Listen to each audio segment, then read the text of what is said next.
وہ اعمال کرتے ہیں جو صرف اللہ کے لیے مخصوص ہیں، یعنی سجدہ وغیرہ. جیسے کچھ لوگ بتوں کی پوجا کرتے ہیں، اس طرح کچھ لوگ قبروں کی پوجا کرنی شروع ہو گئی. مسلمان 1400 سال سے زائد اپنے ہر کام کے لیے اللہ کو پکارتے تھے، لیکن اب لوگوں نے اپنے کاموں کی حاجت روائی کے لیے قبروں کو اپنا مسکن بنا لیا.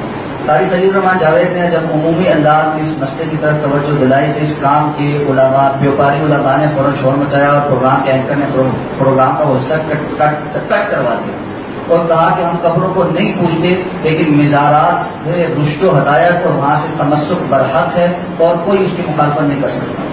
اور پھر وہاں پر مختلف بازاری قسم کی زبان استعمال کی گئی. قاری حنیف ڈار صاحب نے قاری میں جو ہے مناظر ہوں، میں نے کبھی یہ نہیں کیا وہ نہیں کیا، اور قاری خلیل الرحمان صاحب نے کروڑوں لوگوں کی جو ہے وہ جو ہے نا توہین کی ہے. اور یہ اہل حدیث ہیں ہی پاکستان میں کتنے سے، یہ تو خود اقلیت ہیں اور یہ ہمارے ساتھ ایسی بات کیوں کر رہے ہیں اور ان کو جو ہے نا معافی مانگنی پڑے گی اور یہ ہے. اور مزار کو جو ہے نا ہم پوچھتے نہیں ہیں اور کسی ہمارے عالم نے کہا کہ مزار کو سجدہ کرنا جائز ہے، عبادت کرنا جائز ہے، لیکن جو ہے ہم مزارات اور اولیاء کی قائل ہیں اور اس سے تمسک اور فیض حاصل کیا جا سکتا ہے. مولانا کوکب نورانی صاحب تھوڑے سے اور آگے بڑھ گئے، انہوں نے کہا کہ یہ بہتان عظیم ہے اور جو لوگ حلال کے ہیں وہ اس کو حلال جانتے ہیں اور جو حلال کے نہیں ہیں وہ اس کو حلال نہیں جانتے. والعیاذ باللہ. دیکھیں بات یہ ہے، سب سے پہلی بات تو یہ ہے کہ الیکٹرانک میڈیا پہ ہونے والے یہ جو ٹاک شوز ہیں نا، یہ دن بدن میں ڈرامہ بنتے جاتے ہیں.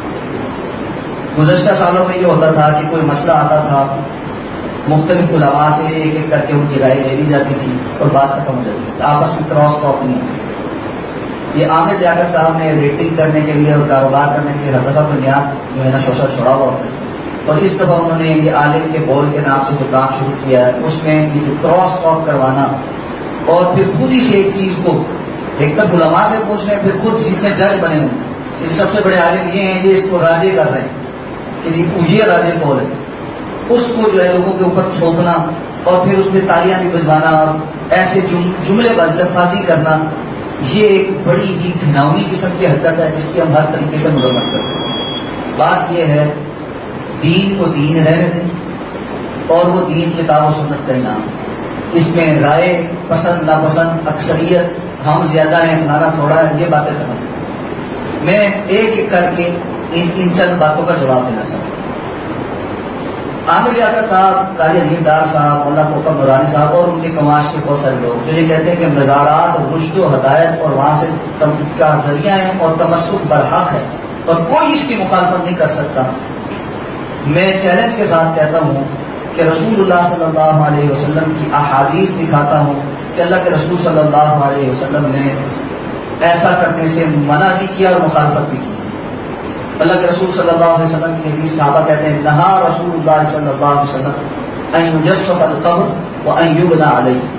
ہمیں اللہ کے رسول نے منع کیا کہ قبر کو پختہ کیا جائے اور اس کے اوپر کوئی عمارت تعمیر کی جائے. ان یبنى علیہ، اس کے اوپر کوئی عمارت تعمیر کی جائے، قبہ بنایا جائے. اللہ کے رسول نے مخالفت نہیں کی. رسول اللہ صلی اللہ علیہ وسلم فرماتے ہیں یعنی یجلس احدکم علی قبر خیر له من ان یجلس علی جمرة فتحرق به ثيابه او جلده او كما قال علیہ الصلوۃ والسلام. تم میں سے کوئی شخص کسی قبر کے اوپر بیٹھ جائے، اور محدثین نے لکھا ہے بیٹھنے کا مطلب صرف ظاہری اوپر بیٹھنا نہیں، مجاور بن کے بیٹھنا. یہ اس کے لیے بہتر ہے کہ وہ کسی انگارے پر بیٹھ جائے جس سے اس کے کپڑے بھی جل جائیں اور جلد بھی جل جائے. آپ نے یہ بہتر ہے بجائے اس کے کہ وہ قبر پہ بیٹھے مجاور بیٹھے. پھر اللہ کے رسول نے فرمایا اللہم لا تجعل قبری وثنا یعبد، اللہ میری قبر کو میلا دانا بنانا جس کی عبادت کی جاتی ہے. پھر آپ نے فرمایا لعن اللہ الیہود والنصارى اتخذوا قبور انبیائهم مساجدا، اللہ تعالیٰ یہودیوں اور عیسائیوں پر لعنت کرے، انہوں نے اپنے انبیاء کی قبروں کو مسجدیں بنا لی. آج انبیاء کو چھوڑ کر امتیوں کی قبروں کو اوپر مسجدیں بنی ہوئی ہیں اور ہماری بات پہ کوئی فرق نہیں پڑتی. پھر مسند احمد کی صحیح سند کی روایت سب بات کو بالکل واضح کر دیتی. رسول اللہ صلی اللہ علیہ وسلم مدینہ سے باہر ایک جنازے میں، آپ جنازے سے فارغ ہو کر قبرستان میں بیٹھے ہوئے ہیں کہ آپ صلی اللہ علیہ وسلم کہتے ہیں میری خواہش یہ ہے کہ کوئی بندہ جائے اور مدینہ میں 3 کام کر کے آئے. آج سے پہلے اگر مدینہ میں کوئی بت باقی رہ گیا ہے اس کو توڑ کر آئے، کوئی ایسی تصویر جسے لٹکایا گیا اور اس کی لوگ تعظیم کرتے ہیں اس کو پھاڑ کر آئے، اور ہر وہ قبر جسے پختہ بنایا گیا ہے اس کو توڑ کر آؤ۔ ایک صحابی نے کہا اللہ کے رسول میں جاتا ہوں اور میں یہ کام کر کے آؤں۔ اب وہ تھوڑے دور گئے، تھوڑی دیر بعد خیال آیا کہ جو کام کرنے کی ذمہ داری یہ تو لوگ ماریں گے، کیوں مانیں گے وہ؟ تو واپس آئے، کہا اللہ کے رسول میں تو کمزور آدمی، لوگ تو مجھے فطرے میں مبتلا کرتے ہیں۔ یہ بات سنی تھی تو حضرت علی رضی اللہ تعالیٰ عنہ تھے اور کہنے لگے اللہ کے رسول آپ مجھے بھیجے، یہ کام میں تینوں کر کے آؤں۔ گئے، یہ تینوں کام کرتے ہیں اور آ کر رپورٹ کی اللہ کے رسول صلی اللہ علیہ وسلم۔ اللہ کے رسول آج سے پہلے اگر مدینہ میں کوئی بت تھا تو میں اسے توڑ آیا، کوئی تعظیم ہونے والی تصویر تھی تو میں اس کو پھاڑ آیا، کوئی قبر ایسی جو اونچی تھی اور پختہ تھی میں اس کو توڑ آیا۔ اس کے بعد اللہ کے رسول نے کیا فرمایا؟ من عاد لصنعۃ شیء من هذا فقد کفر بما انزل علی محمد صلی اللہ علیہ وسلم۔ آج کے بعد اگر ان تینوں کاموں میں سے کسی ایک کام کو دوبارہ کسی نے اختیار کیا، اس نے جو کچھ محمد صلی اللہ علیہ وسلم پر نازل ہوا ہے اس کا کفر کیا۔ کیسے کو ابراہیم صاحب یہ سارے کہتے ہیں کسی نے مخالفت نہیں کی، کوئی مخالفت نہیں کر سکتا۔ ان کی جرأت اللہ کے رسول صلی اللہ علیہ وسلم کی ان احادیث کو سننے کے باوجود کہیں کہ جی ہم پھر بھی ہم کوئی مزارات کی مخالفت نہیں کر سکتے۔ یہ جتنے مزارات ہیں سب غیر شرعی، اور پھر مسجدوں میں عورتوں کا آنا منع ہے کہ جی فتنے کا ڈر ہے۔ مزارات پر مخلوط جانا اور پھر وہاں پر دھمالوں میں اور باقی سارے کاموں پہ جانا کرنا وہ جائز ہے۔ اور یہ کہتے ہیں کہ ہمارا کوئی تعلق نہیں، ہم نے نہیں کہا عبادت کرنے کو، لیکن توسط اور فیض حاصل کرنا، رشد و ہدایت حاصل کرنا یہ برحق ہے۔ اس کو ذرا سمجھنے کیا ہوتا ہے۔ آپ کہتے ہیں ہم مزارات کی پوجا نہیں کرواتے، ہمارے کسی عالم نے نہیں کہا اس کو سجدہ کریں، ہمارے کسی عالم نے نہیں کہا کہ مزار کی عبادت کریں۔ یہ جو پاکستان میں مزاروں کے طواف ہوتے ہیں یہ کون کرتا ہے؟ کس نے کہا کہ مزاروں کے طواف کرنا؟ آپ لوگوں نے تو کبھی لفظ نہیں بولا کہ جی یہ مزاروں کے طواف حرام۔ پھر مزاروں پہ جا کر مزار والے کے نام کی جو نظر نیاز ڈبے میں ڈالی جاتی ہے، غوث اعظم کے نام کی جو نظر نیاز ڈالی جاتی ہے، یا قبروں پر جا کر جو منتیں باندھی جاتی ہیں، دھاگے باندھے جاتے ہیں، کچھ منتیں لی جاتی ہیں، سب کچھ کیا جاتا ہے، یہ کیا عبادت کی قسم نہیں؟ اور پھر قبر والے سے جو دعا مانگی جاتی ہے، جس کو آپ تمسک کہتے ہیں، جس کو آپ فیض کہتے ہیں، کہ اس کے وسیلے سے مجھے دے، یا اس سے ڈائریکٹ مانگتے ہیں کہ جی میں کیا نام ہے ان اللہ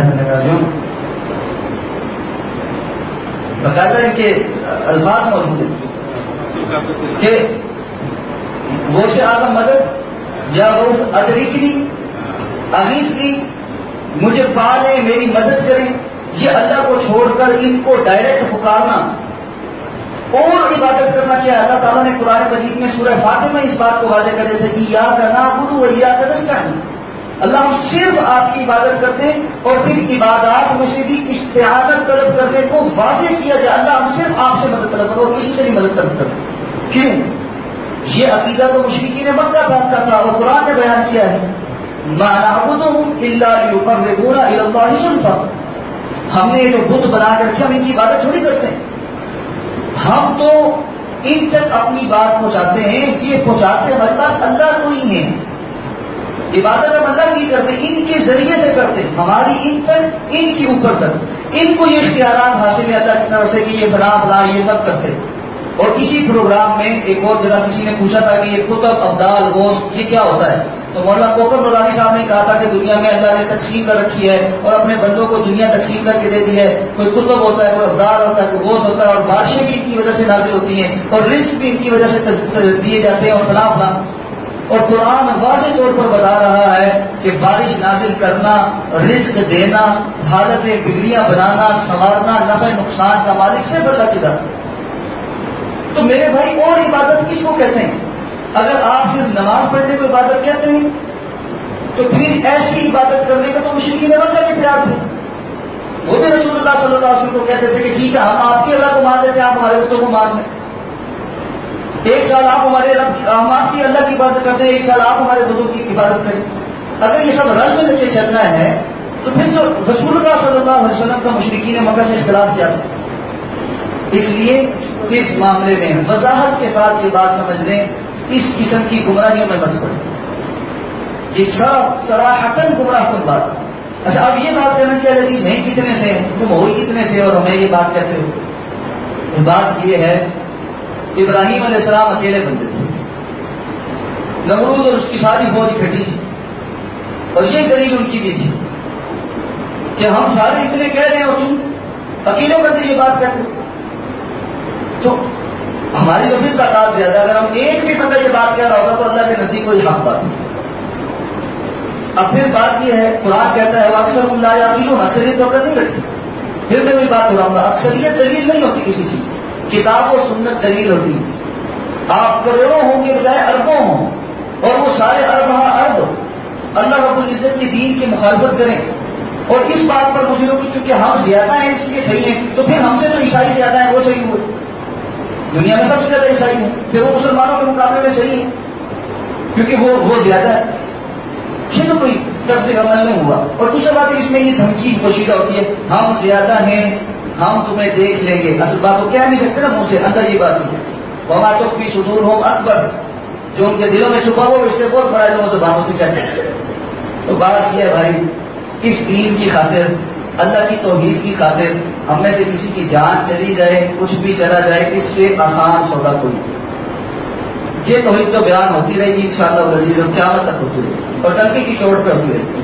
اور یہ ایک قاری خلیل الرحمن جاوید نہیں ہے، اللہ ان کی حفاظت فرمائے، اللہ تعالیٰ ان کی علم اور عمر میں برکت عطا فرمائے، یہ تمام توحید والے ان کے پیچھے کھڑے، اور اس بات کو آپ بھول جائیں، اس بات کو آپ بھول جائیں کہ آپ کسی کو اس طرح کہہ کلا کے کچھ کہہ کے، اور یہ کہ ہم زیادہ ہیں، کسی کو دبا لیں گے، یہ باتیں پرانی ہو گئی ہیں۔ وہ زمانہ کیا جب آپ مسجدیں دھوتے تھے اور فلاں کرتے تھے، اور یہ کہ جی کافر کہتے تھے، اور نکاح بھی دوبارہ پڑھواتے تھے، اور سب کچھ کرتے تھے۔ اب تو آپ یہ سارے کام نہیں کرتے، کیوں نہیں کرتے؟ ضرورت نہیں ہے، یہ نہیں ہے کہ آپ کا موقع بدل گیا، کیوں نہیں کرتے؟ ضرورت نہیں۔